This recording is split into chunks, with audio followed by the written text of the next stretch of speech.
Listening test.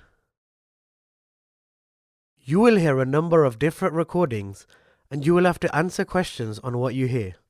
You will have time to read the instructions and questions and you will be given time to check your work. All the recordings will be played once only. The test is in 4 parts.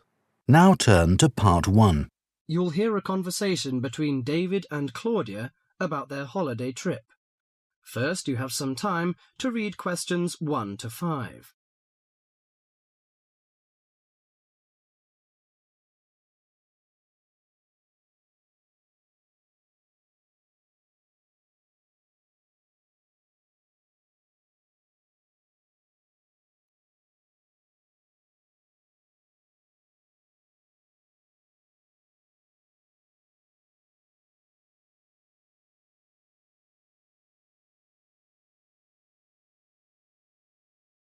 Now listen to the conversation and answer questions 1 to 5.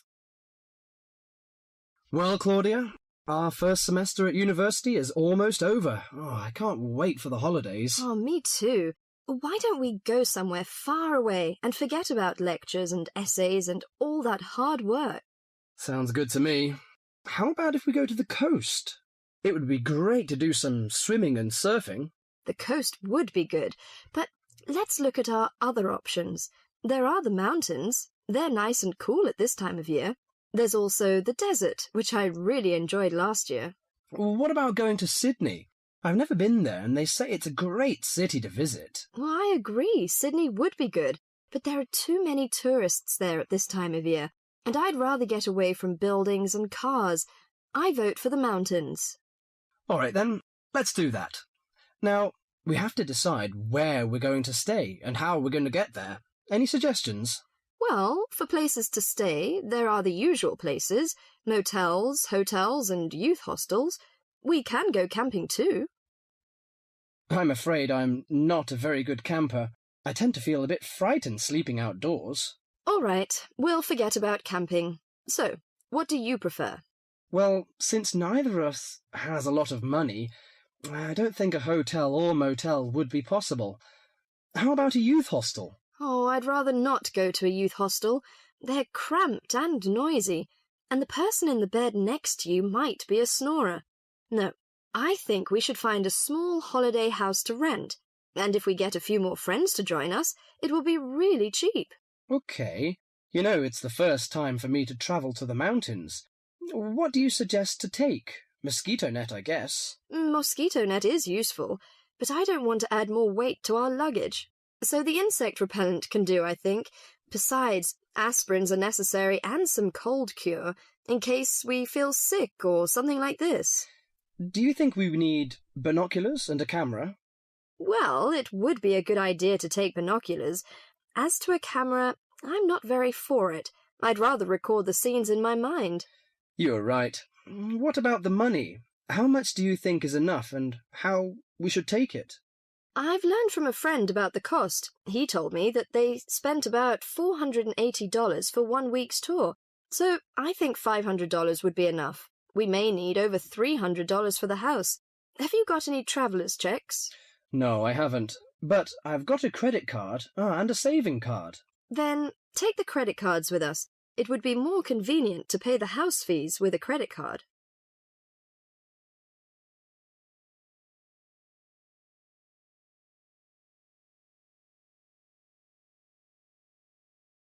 Before the rest of the conversation, you have some time to read questions 6 to 10.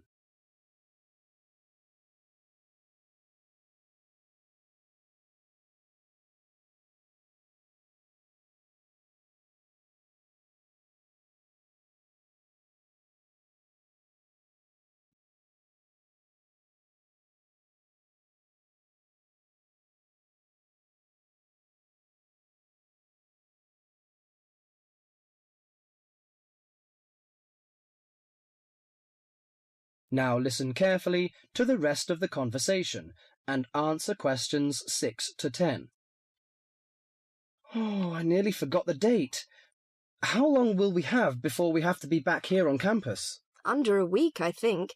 We'll leave on the 14th of April and come back on the 21st. because you know we'll start to study on the 22nd. Do you know the definite locations of some holiday houses? I suppose it would be nice if we book in advance. Yes.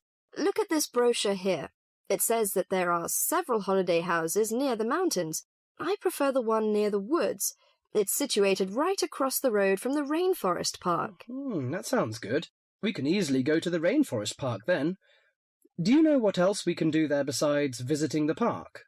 I know that many people go there for bushwalking, but you need a good pair of walking boots, of course.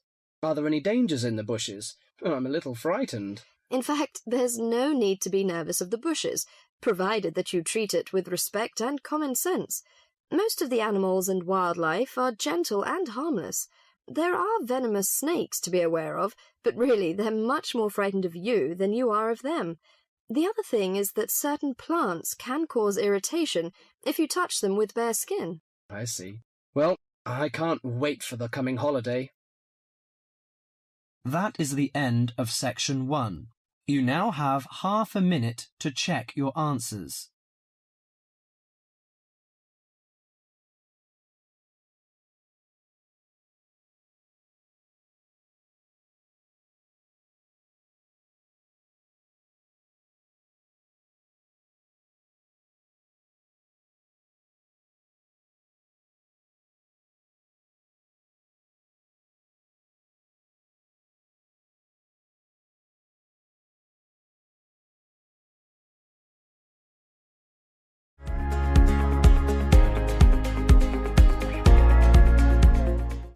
Part 2. You'll hear a programme on the city of Brisbane. First, you have some time to read questions 11 to 20.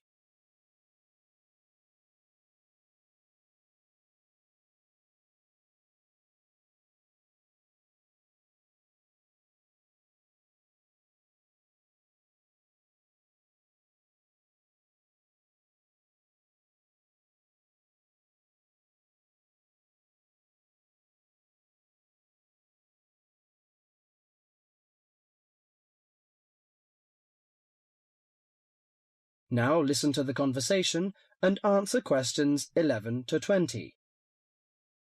Today in our Around the World programme, Mr. White is going to recommend a charming city to you, Brisbane. Good morning, ladies and gentlemen. Have you ever been to Brisbane? Well, if you are looking for a mild climate, a relaxed atmosphere, and a lot of culture, Brisbane might be the place for you. Its sunny cafes and offshore islands attract surfers and sun lovers, but it is also the arts capital of Queensland, with many museums and art galleries. This thriving artistic setting mixes well with Brisbane's beach town atmosphere. Together, these two qualities make Brisbane a very desirable place to live. No wonder since 1980 over 500,000 Australians have moved here. Brisbane is now Australia's third largest city. English settlers living in Australia established Brisbane in 1842. At that time, more than 100,000 Aboriginal Australians were living in Queensland. As the settlers discovered Queensland's resources, more and more of them moved in. Regretfully, the settlers drove the Aboriginal Australians from their lands. By 1859, Brisbane had grown into a prosperous city. In 1988, the world watched as Brisbane hosted the World Expo. This international fair showcased new technology, but it also showed off the city of Brisbane to the world. Brisbane also hosts a wide range of events year-round. In April, everyone can enjoy a few laughs at the Comedy Festival, and movie lovers will enjoy a film festival that takes place every August. For 2 weeks in September, there is an outdoor festival of the arts. In October, a music festival draws a large crowd. And in January, you can see Brisbane's most bizarre event. You may be surprised to hear that. The annual cockroach races. That's right, people really do train and race cockroaches. Brisbane's nice climate and compact design makes it easy to explore on foot. Follow the golden arrows in a footpath around the city centre. This will lead you on a tour of Brisbane's historical district. From the city centre, take a boat across the Brisbane River to South Bank. This area is popular for its bike paths, beach and weekend market. Hundreds of artists display their wares at this market. It's a great place to pick up some interesting handicrafts. Well, I think what you must be interested in is the unique native animals. Yes, you shouldn't visit Australia without seeing its trademark animals, the koala and kangaroo. The Lone Pine Koala Sanctuary has both. It is located just outside the city centre in beautiful parkland. You can hold one of the park's 130 koalas or feed the kangaroos. Another quiet refuge from the city is Mount Coot-tha, about 8 kilometres from Brisbane. On a clear day, it offers spectacular views of the city. It also has hiking trails and beautiful gardens. Along the Brisbane River, a sunset cruise is also very relaxing. The areas around Brisbane are impressive. A coastal drive south of Brisbane will take you along the Gold Coast. This famous coastline boasts some of Australia's best beaches. Stradbroke Island is another easy day trip from Brisbane. A cliff on the island called Point Lookout offers a great view. From there you can see dolphins swimming below. Brisbane Forest Park, to the north of Brisbane, is a great place for hiking and camping. These great getaways, along with Brisbane's own laid-back charm, make this city an ideal place to visit. That is the end of section 2. You now have half a minute to check your answers.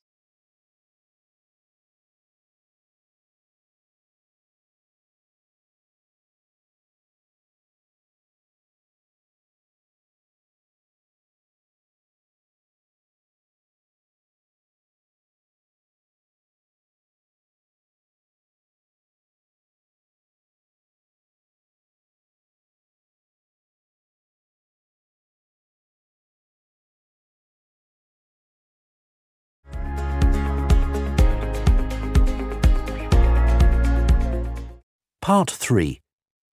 You'll hear two students discussing a survey they have to write as an assignment. First, you have some time to read questions 21 to 30.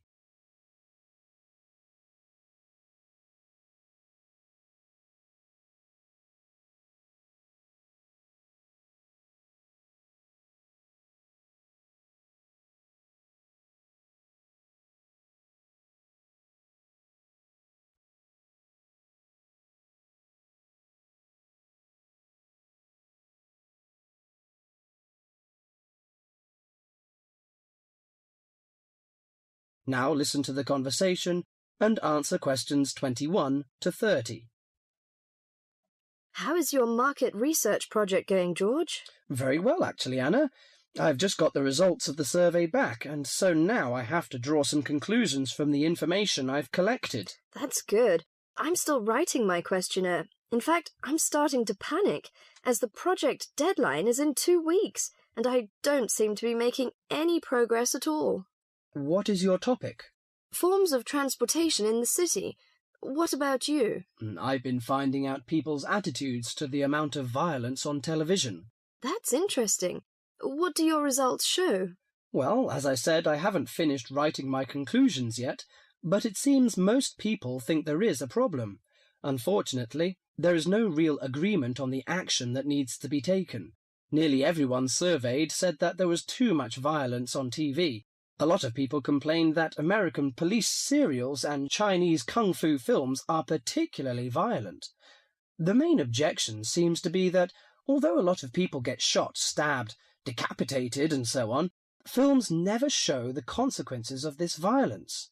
Although people die and get horribly injured, nobody seems to suffer or live with the injuries. Any children watching might take the heroes of these programs as role models and copy their behaviour. So, what did most people suggest should be done? A lot of people were concerned about how these films affect children. They are particularly worried that children will try to behave like the stars. The survey shows that violent programs should be broadcast after 10 p.m, when most children are already in bed. There is also a significant minority of people who feel that violent films should be banned altogether.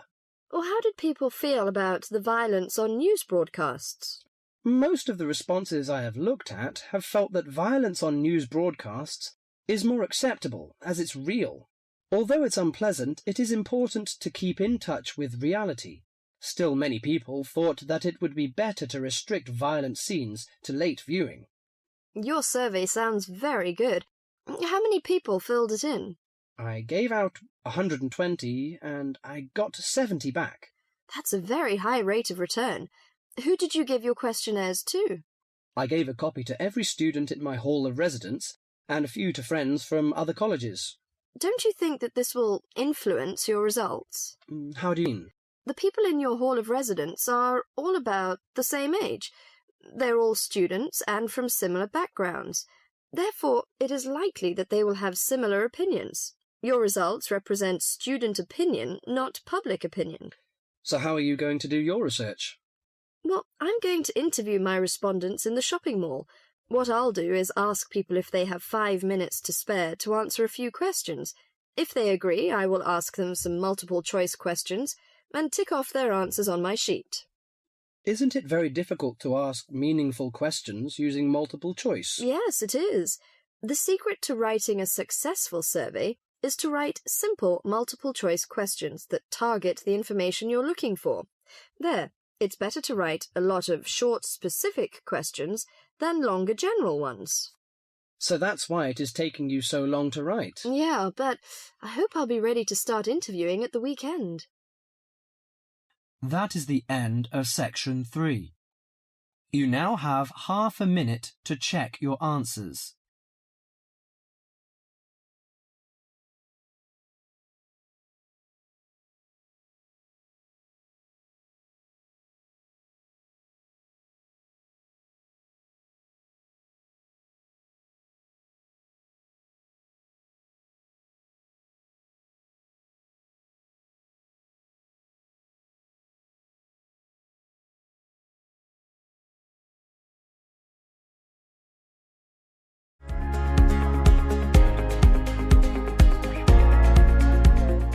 Part 4. You'll hear an introduction on the adventure class. First, you have some time to read questions 31 to 40.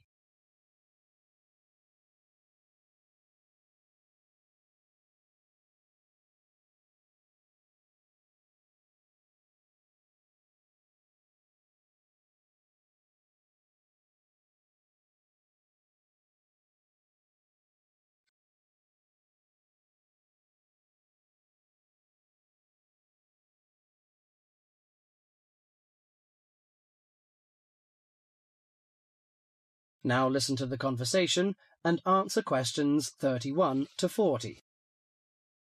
Welcome to Adventure Class. I'm the coordinator of the class. During the course of this morning, I hope to give you a clear idea of what we offer in our class. Before my lecture, listen to the comments on the class. Today we sailed into a group of whales. Class takes place in the middle of elephants, giraffes, and hippos. Yesterday's lecture was at the Great Barrier Reef. Do these comments sound like your typical classroom? Probably not. These accounts come from students studying in adventure classes. An adventure class is a unique type of program that combines textbook learning with real-life exploration. Students and teachers travel together for a program in discovery and exploration. The class is provided by the Australian University's International Program, aiming at promoting students' awareness of international communication and global environment. Here are 3 popular adventure classroom programs that are available to you, college students from the freshman to senior students. The first one is called Australia Short Program. The 3-week course begins with several days in Cairns. There we hold classes on coral protection, how the corals are formed, what are their functions, and what are the threats corals are facing. Students then spend the next 2 weeks on a study tour of Queensland. Known for its sunny beaches, rainforests, and remote outback, Queensland provides a rich learning environment. The highlight of the program is the tour to the Great Barrier Reef. Activities include hiking, birdwatching, and boating. By experiencing local culture up close, students explore the connection between local people and the environment. 6 semester credits are given by the Australian University's International Program, and the tuition fee is $1,950. African Safari Program is another popular class. Kenya's stunning wilderness becomes the classroom for students in the African Safari Program. The 5-week course is set on the beautiful 20-acre campus of Australia International University in Nairobi. University professors combine classroom instruction with hands-on experience to teach wildlife management. In addition to classwork, students take trips to famous places such as Mount Kilimanjaro and Victoria Falls. Students also experience African culture through trips to local villages and Nairobi's city centre. But for most students, the safaris are the highlight of the course. The program includes 3 or 4 safaris. During each safari, participants camp outdoors for up to 6 days. One of the most popular destinations is the Masai Mara Game Reserve. An amazing collection of wildlife lives on the reserve. Students study elephants, zebras, giraffes, rhinos, and other exotic animals in their natural habitat. Those who take the course gain many wonderful memories and a greater appreciation for the Earth's natural resources. Students earn 8 college credits for the program. The cost of tuition is $4,950. The last on the list is Sea Education Association, SEA. The SEA program is a one-of-a-kind opportunity where students live and learn aboard a tall ship. The course combines ocean research with instruction and personal experience in sailing. After careful instruction, both on shore and at sea, the participants begin practicing what they've learned. Everyone on board takes turns operating and navigating a 134-foot sailing ship.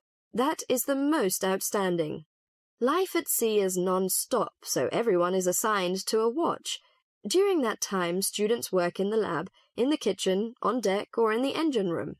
Each watch group includes 8 people who rotate throughout a 24-hour schedule. They learn how to live at sea and how to work together as a team. Students can choose from 3 programs in different locations, each about 3 weeks long. College credit is awarded, and the cost is $3,600. Is an adventure classroom for you? If the idea of learning through adventure interests you, you might want to apply. It would certainly be an experience you would never forget. That is the end of part 4. You now have half a minute to check your answers.